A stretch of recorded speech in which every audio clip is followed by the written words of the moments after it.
You know, disability isn't an ability. I absolutely agree with you. I mean, look at you.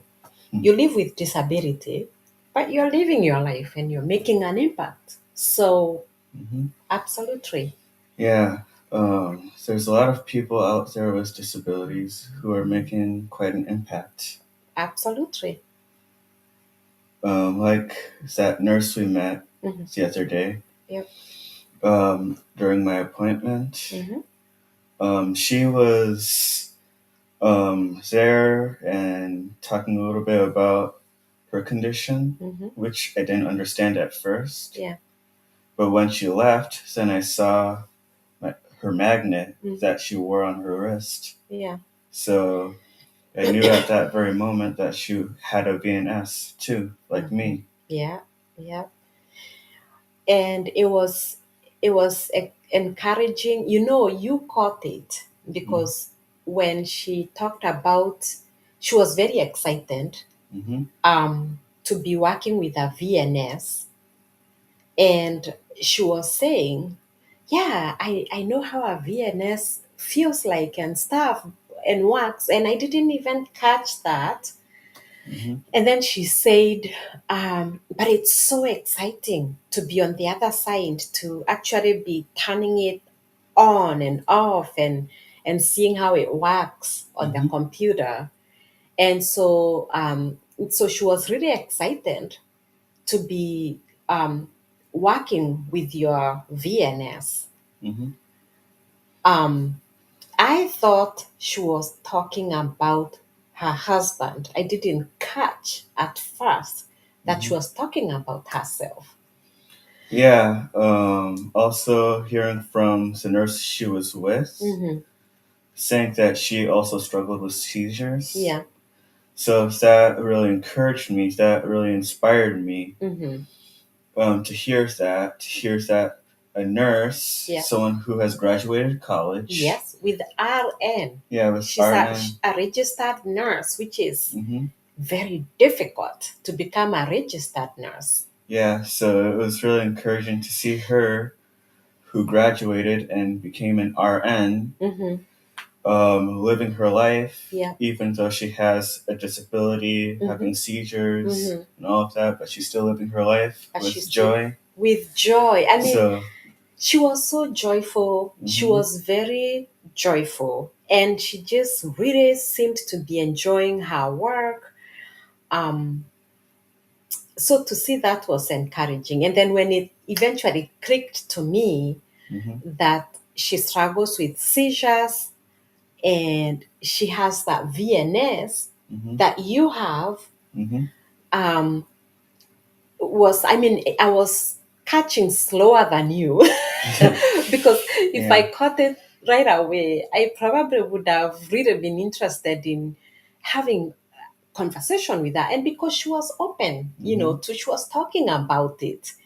But I caught it too late to ask questions, and I would just have loved to ask questions. yeah, me too. If I would have known sooner, then I would really have wanted to talk to her and get to know More about her. more about her. Yeah. Yeah. So and basically, VNS Hmm. is meant. Um, it's usually put here. It's a vagal nerve stimulator, which Yeah. is put here Hmm. around your neck area, And the battery is here on the and the chest. battery is on the chest. Hmm. And so, basically, with seizures, when someone has trouble with seizures, it's considered a disability. It Hmm. really does limit people, which is, one of the things that you've struggled with, and Hmm. it's got a lot better. We praise God. Yeah.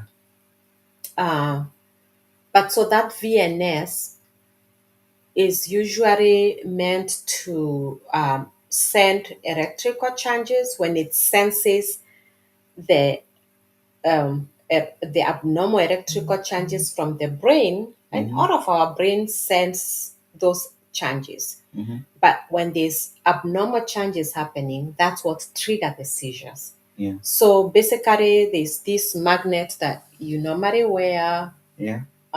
So like if you feel like, oh, something is going on, you put it on your chest, Mm-hmm. where the battery is, and it activates the VNS to send that signal. So Mm-hmm. that nurse uses the same thing. Mm-hmm. Um, it was very encouraging, even to Mm-hmm. see how encouraged you are. Mm-hmm. So right now you're in college. Yeah.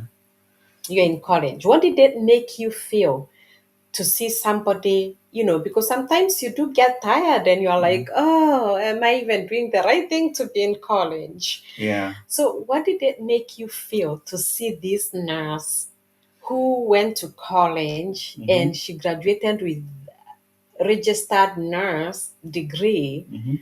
and she still has the struggle because she has her nerve, and you saw she has the magnet, Mm-hmm. so she's still struggling, but she's living her full life. How Yeah. did that inspire you? The fact that you're in college, and college is not easy.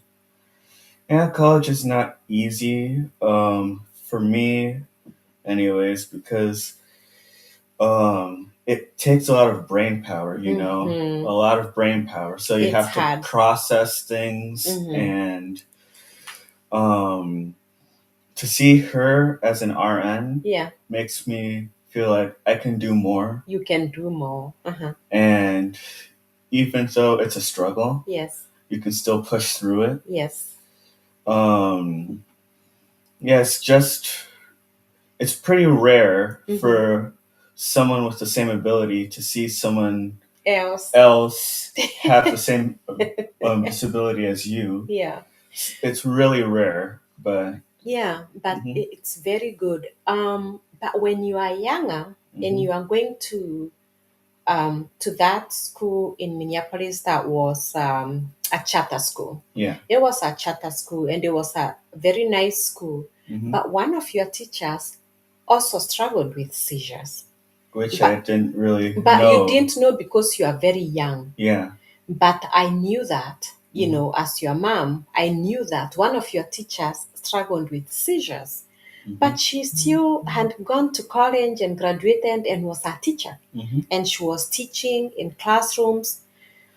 And how I found out that she struggled with seizures was one day she had a seizure mm in class. And hmm so I think I came to pick you up, and one of the other teachers let me know there was kind of commotion, and I asked them, and she said, oh yeah, this teacher, she has a seizure, so we're trying to take care of her. hmm And I was like, oh.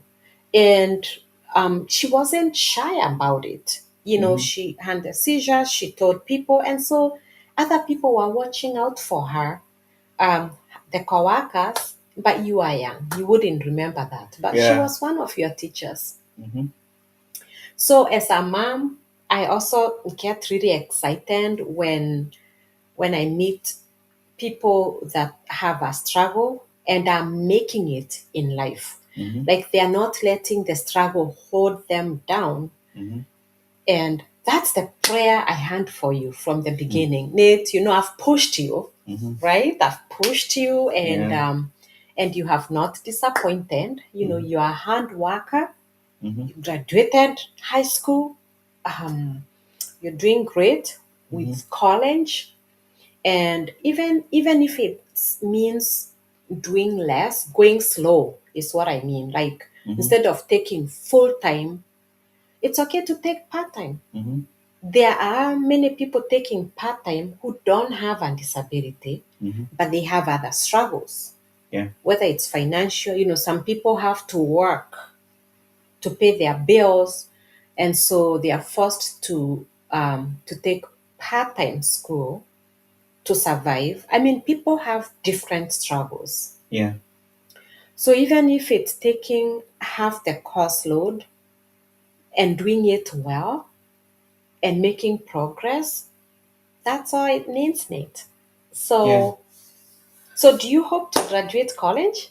Yes, I do. I hope to graduate college Yeah. and also beginning my own family too. That's another one of my prayers as well. Um, which I know the people that I love will always help me when I need the help. Yes, and that's what life is about. You know, let me tell you something. That's something people miss, especially today. Today's culture, especially in America, pushes so much for self-sufficiency. Oh, I can do it myself. And that is not the will of God. God made us for relationships. So God wants us to have relationships, to involve other people in our lives. And so asking for help. And I love that you are not shy about your struggles, because what it does is it makes you able to live out your life. So sometimes you've attended in classroom classes, Yeah. and you've not been shy about your condition. You are okay with, the professor knows that there's a struggle here and this can happen and this is what should happen if this happens.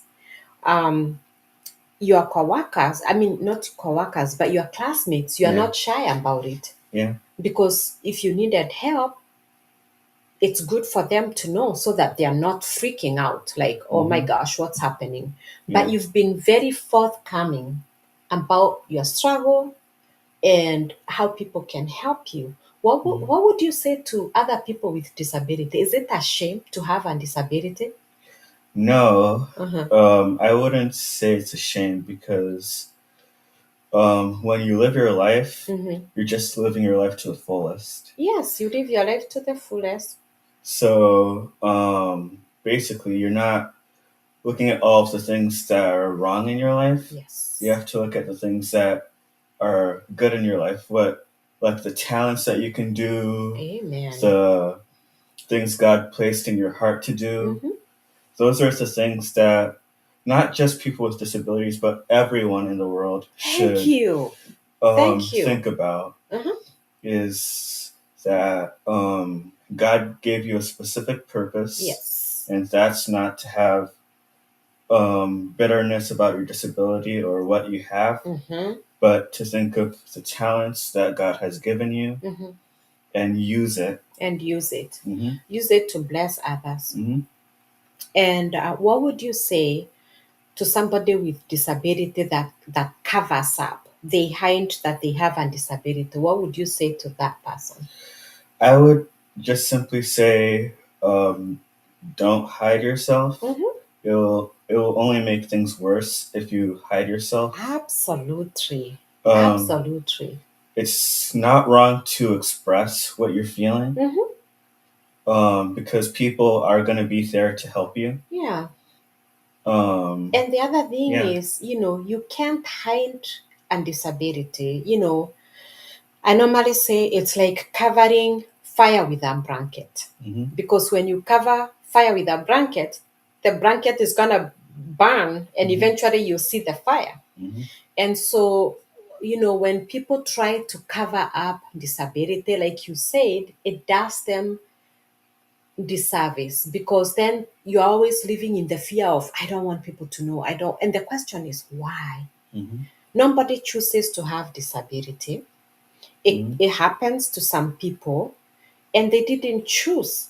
And so it's good to be assertive and, live your life and not be shy about it. When you are forthcoming about it, it also helps other people feel comfortable with it, because like you said, it makes things worse. When people notice you are covering something up, they avoid it. They don't know what to do, so they they they let it be. They don't want to ask, they don't want to talk about it, because they can see when somebody is trying to hide it. Yeah, and I confess that I was in that place earlier in my life when I was younger. Yes. Because of all the scars I have in my head and the shunt, I always wanted to hide my head. Yes. Because of all the scars I have, because of all of the surgeries that I've had in the past. But I realized that my scars aren't the things that define me. Thank you. And also that my scars tell stories. They tell a story, a very powerful story. Yeah. So yes, and I'm gonna take a little credit because you didn't give it to me. Yeah. So because when you used to go to this charter school and they loved you, you've always been a very good, kind kid. You're always a very amazing person all your life. But at this school, they loved you. And, sometimes, like I remember one kid made a negative comment, and you came home and you said, Mom, I want to be wearing a hat to school. And you talked with the teacher about it, and because it really hurt your feelings. And you came home and you said, I want to be wearing a hat. I talked with Mrs. So and so, and they said it's okay for me to wear a hat. And so I came in and I met with them and I said, no, we are not going to have Nate wearing a hat. We will not have Nate covering his hand and the scars. And they were like, but why? That will help the kids not tease him. I said, no, it's just going to make the kids tease him more. Plus, it's going to make Nate now internalize that there's something wrong with him. And there's nothing wrong with having scars. So, and I told the teachers in the meeting, and you are young, you're probably in first grade or something like that, or second grade. And I told them what I want Nate to learn is to be comfortable with all of who he is, including the disability, including the difficulties, including the marks, the scars. And then I became really intentional about Nate. Leave those scars open because they testify what God has done for you. And over time, it clicked to your mind, and you are like, yeah, God has been so good to me. And look at these scars. God saved me. God helped me. And finally, it clicked, and you didn't care to ever hide it. I mean, you like your fedoras and you like your hats, but you don't wear them to cover up. You don't wear them to hide. You wear them for fashion.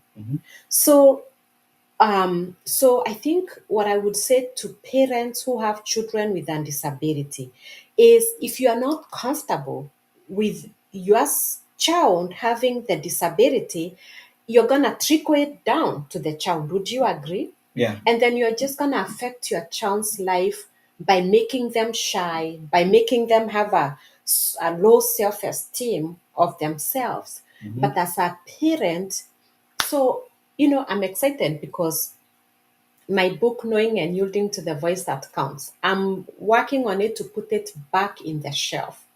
But I wrote about my process of being very intentional about how I raised you to be confident, to be a hard worker, to be accepting of the disability, to not let it hold you down or make you feel like you're any less of a person, because you're not. Like I've shared you in my life and in my careers, I have met even women who have had seizures all their life, married, and have multiple children. So, and you're not a woman, you're not gonna need to be pregnant. But if a woman can be pregnant and struggling with seizures and have children, surely having seizures is not the end of life. Yeah. Or any other disability, because there is people living with various disabilities. And as much as they are doing their best, every person is different. So the biggest thing is to do your best, even with disability. And the biggest thing is for parents to not feel so bad for their child that they overprotect them, right? Yeah. Oh, I don't want my child to be hurt. Oh, I don't, and you're hurting them yourself because, you have anything to add to that? Well, I kind of would like to say, other than parents encouraging their children who have disabilities, I'd also like to say that it's also a process to figure out who you are with your whole disability and how you can interact with others. It's a really big process. It helped with me in my life. Yeah. And I hope others with disability also understand this process because it is hard to engage with others and tell them about your disability because you don't want, that's the big thing for people to judge. You don't want people to judge you just because of your disability.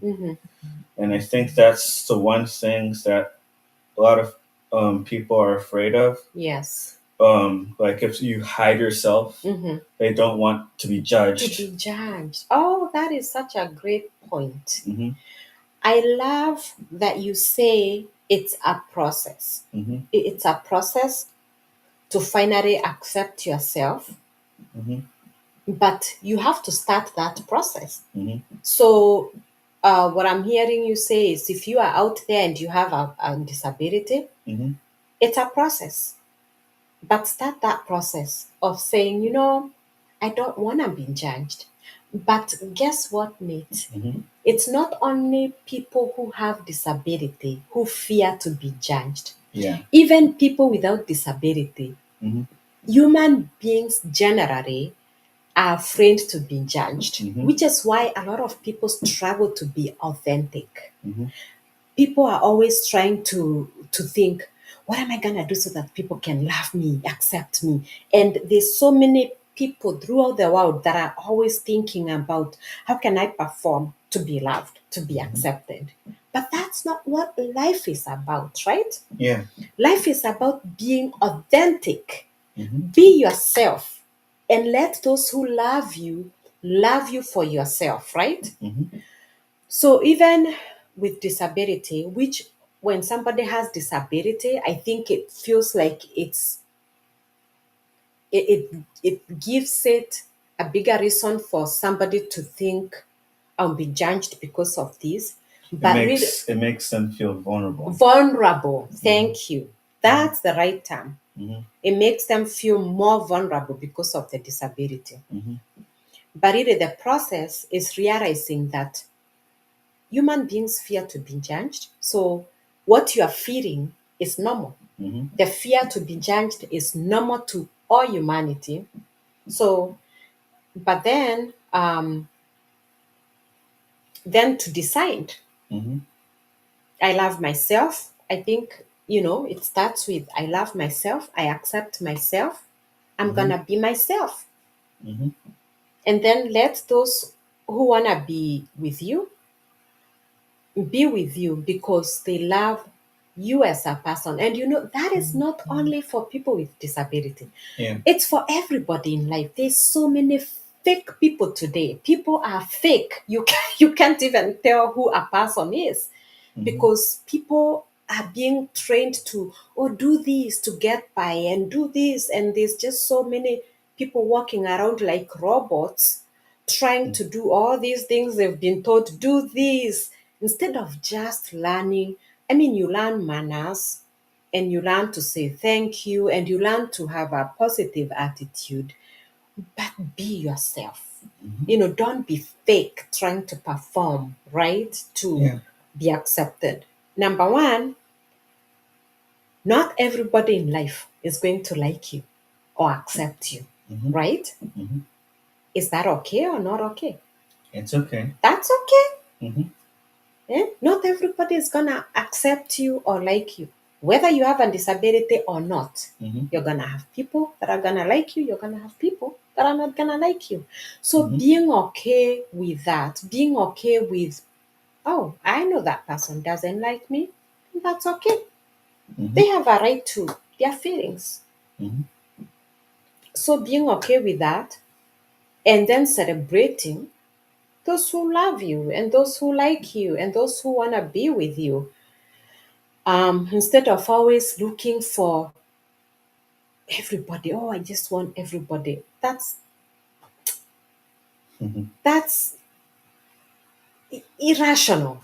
Yeah. To really think everybody is gonna like you. It's so irrational. It doesn't even make sense. So anyway, but the biggest thing is making that impact. So this nurse that was at your appointment, she encouraged me because she came off as somebody who is not hiding her struggle, her disability. She's not hiding that she has this disability that she's living with. She was forthcoming about it. And I praise God for her encounter because I saw how that encouraged you. I saw how, you're not happy that she has a disability, but you are happy to meet somebody else who has disability and is beating life. She's beating life. She was full of joy. She was happy. She was very positive energy. Yeah, that's the thing.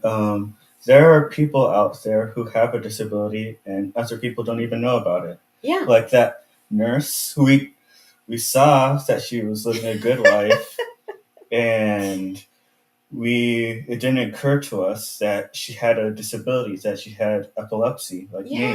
Yeah. So it would be pretty hard for people to know who has disability sometimes. Who has disability and who doesn't have a disability.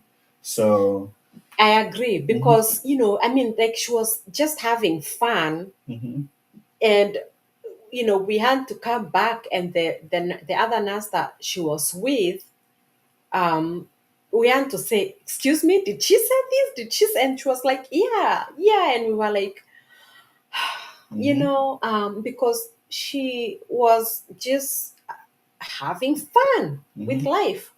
Nate, I have to tell you, you're the same. There's a lot of people, and you suffered that in the middle school, where there were even teachers that were like, "Oh, there's nothing wrong with him. His mother is lazy. His mother is just lazy and trying to be overprotective.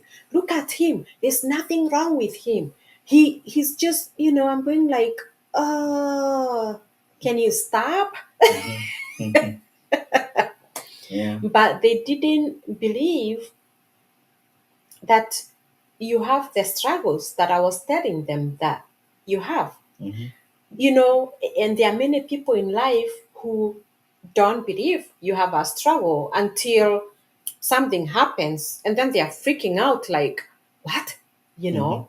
So there are many people. I think that's to say there's a lot of people who have a disability who nobody can tell. And the other thing is that there's different types of disability. Some are mental. There are people living with post-traumatic stress disorder, and nobody can tell unless something happens to trigger it. There's people living with depression, there's people living with various types of disability, and it's true. It's not all the time that we can look at somebody and tell they have disabilities. So there's really no need to be shy about it, except when you are vocal about it and you let people know, then you have more people watching out for you. And you have more people understanding. For example, you need a little more time with your schoolwork. And, when you go to work, it's something you let them know. I need a little more time. And then people can be more understanding. And hopefully they believe you, because some will be like, oh, he's just being lazy. Yeah. like your teachers would say, oh, the mom is just being lazy. She's just a lazy woman. I'm like, and you see, people are also judgmental. I think that's the other thing is, as we fear to be judged, human beings are so judgmental, and so we can't stop people from being judgmental. I think that's the other thing we have to accept is we can't stop other people from being judgmental. So that's their issue. Yeah. If they want to be judgmental, that's their issue. We can't stop living life because of judgmental spirits. That's their issue. They'll pick it up with God. So we still live our life. Yeah, and another thing I want to point out. So, like, when I started to tell people about my struggles when I was younger, like middle school, that time, all of the friends that I've made, when I tell them about my struggles and the seizures and having this condition, they all start crowding around me to protect me, and that's one thing that I realize is people. So when you tell someone, when you tell friends that you have a disability, they start wanting to crowd around you to protect you in any way they want. So yeah, and it's been amazing to watch that. But let me tell you, I think parents need to think about the future of their child. Parents need to have a foresight because in raising you, Nate, being very intentional as a mom, I disciplined you. I didn't let you misbehave. Because, your brain is very sensitive. And I want to always protect you and make sure your brain is protected because the seizures, but your brain has other things that makes it very sensitive. It's gotta be protected. So in raising you, I disciplined you. In raising you, I didn't train you to be entitled. I'm struggling, so I deserve more attention. I was very intentional to raise you as a normal child and to raise you to be able to function in the community. I wanted people to like you.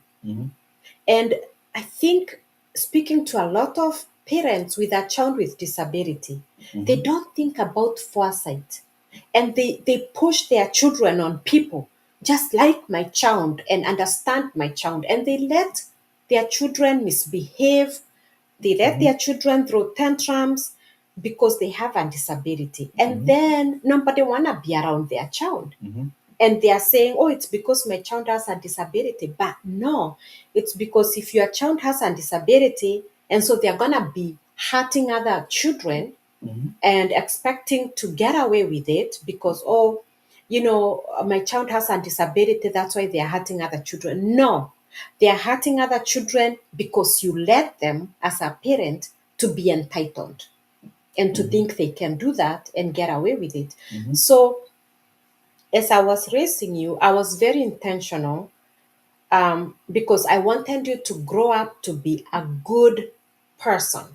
I wanted you to grow up to be a good citizen of your country. I wanted you to be a good friend to your friends. I wanted you to be a good husband, God blessing you, to your wife. I raised you intentionally. And so I disciplined you. I put boundaries for you. I put expectations for you. And for me as a parent, it has been so amazing to watch, like you said, the children at school. They know about your condition and they all want to protect you and they've treated you with a lot of love. And other than the middle school where there was, crazy teachers and teachers' aides that we had to run away from, the rest of your life, all the schools you've gone, you've really never had an issue with anybody. And both the teachers and, remember the other school that you went to in Woodbury that they were saying, I wish we could grown it into 40 students. And that was such a compliment. Yeah. Because you've always been a very understanding person. You've also like when somebody had a problem, you sense it very quickly and you want to help them and be supportive of other people. And for me, that's been a compliment to see how people have accepted you and treated you with love. But it's because you grew up to be selfless. You are a selfless person. You are not going, oh, I have a medical condition and so I expect everybody to stop because I'm here. You don't have that type of an attitude. You are thoughtful of other people.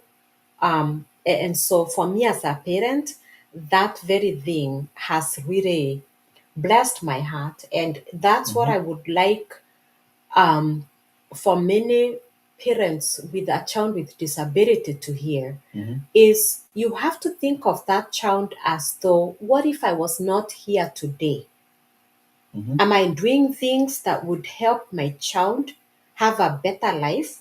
Or am I doing things that would help my child have a difficult life? And I raised you thinking that, what if I'm not here today? Am I raising Nate? Am I raising Nate's sister to have the life where if I'm not here, they would do fine? Or am I raising them to be entitled and think wherever they show up, the world has to stop? Yeah, and two things I want to bring up.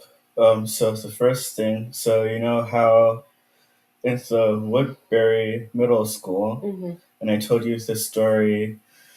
So like when I was going up the stairs, and I fell backwards. Yeah. So I fell backwards. Oh, you were gonna fall, but you didn't fall. I didn't really fall. Like I didn't land on the floor and get hurt. No. Yeah. But I did fall backwards, and all of a sudden, this girl who was right behind me caught me She pushed you forward with the rest of her friends. And Yeah. I was like, I think that is telling me something, that I still have a purpose in life. And for everybody who has a disability, they have to know that there's going to be people like that, and God does it the same way to help you, to lift you up when Amen. you're going to fall or Amen. I love that. I love that. What a symbol. What a symbol.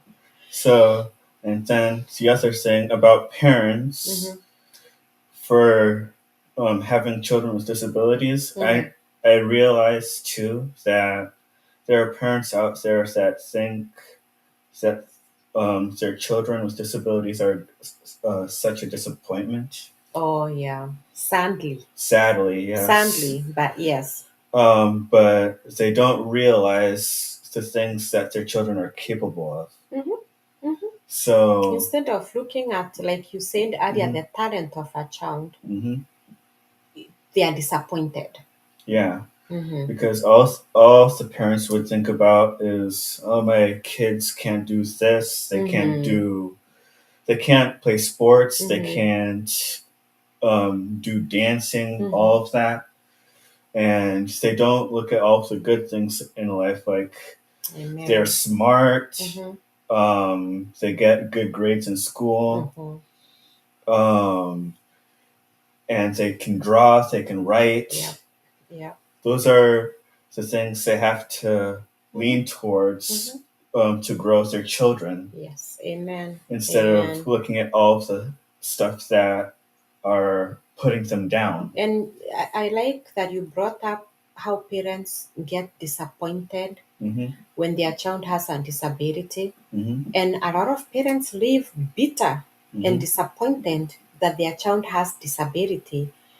And that in itself affects the child so negatively because when a parent is disappointed, the child can feel it, the child can sense it.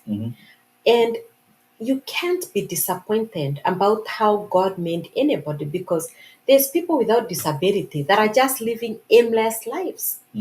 And so disability, as you always say, it's not inability. You know, There's people that have everything, no disability, and they don't care. They are not even thankful. They just live aimless. And there's people with disability that are super, super productive. So disability doesn't one way or the other define a person. So it's very sad when parents live with the disappointment. I can understand the initial disappointment that some parents have when they first find out that their child has a disability, because many parents, unlike you, they diagnosed you when you are still in the womb. Before you are born, they were like, oops, he's not gonna make it. But many parents have their child, but you made it. Yeah. Big, way more. Many parents have their child, and then it's over time that they realize the child is not developing the normal way. And I can understand that initial disappointment to some parents, and the ache of what does this mean for my child. But then you can't live there. You have to very quickly turn around and say, now what does this mean, and what can I do as a parent to be the best parent I can be to my child? Yeah. I do see with the people who are disappointed in their children with disabilities is that all the parents want is for their kids to be their successors. Right, and to be normal. Yeah, to be normal, and they have to realize that they are their successors. Yeah, they are, even with a disability. Even with a disability. They are their successors. Like the nurse that we met, she might have had parents who were disappointed in her. Might have. I would almost think she had very good parents. But just being, there are people older and having a disability who had parents that are disappointed and saying, I just want my kids to be my successor. I want them to be good at this, this, and this. Oh, I see what you mean. Like to do what they didn't do. Like they want them to do certain things. Yes. Yeah. So wanting to live through your children. That's wrong. Yeah. Let your children choose their path and choose their life. Don't impose yourself on your children, right? Yeah. It's good for each person to discover their path and their passion. And parents, our job is to support, to direct, redirect, and to pray. Right? Yeah. To just pray. Yeah, and just to know that the kids that have disabilities are going to make their parents really proud. In what they'll become. In what they become, and in living their best life and living it the best they can. So, you know what I thought about, Nate? I think we should have a conversation about the importance of special education program in America. And I think they are starting that a little more in Kenya and in other places. But there's a lot of parents that think it's a negative for their child to be in the special ed program. So let's talk about that next time. Let's talk about the importance of it and why it's not a negative, why it's actually a positive, right? Okay, let's do that next time. So anyway, nice conversation. Yeah, it was a really nice conversation. And we'll do this again soon, next week, hopefully. Hopefully. Yeah. All right. Well, thank you for joining our conversation and have a good day. Thank you, everyone. Boom. There we go. I don't know how long it was.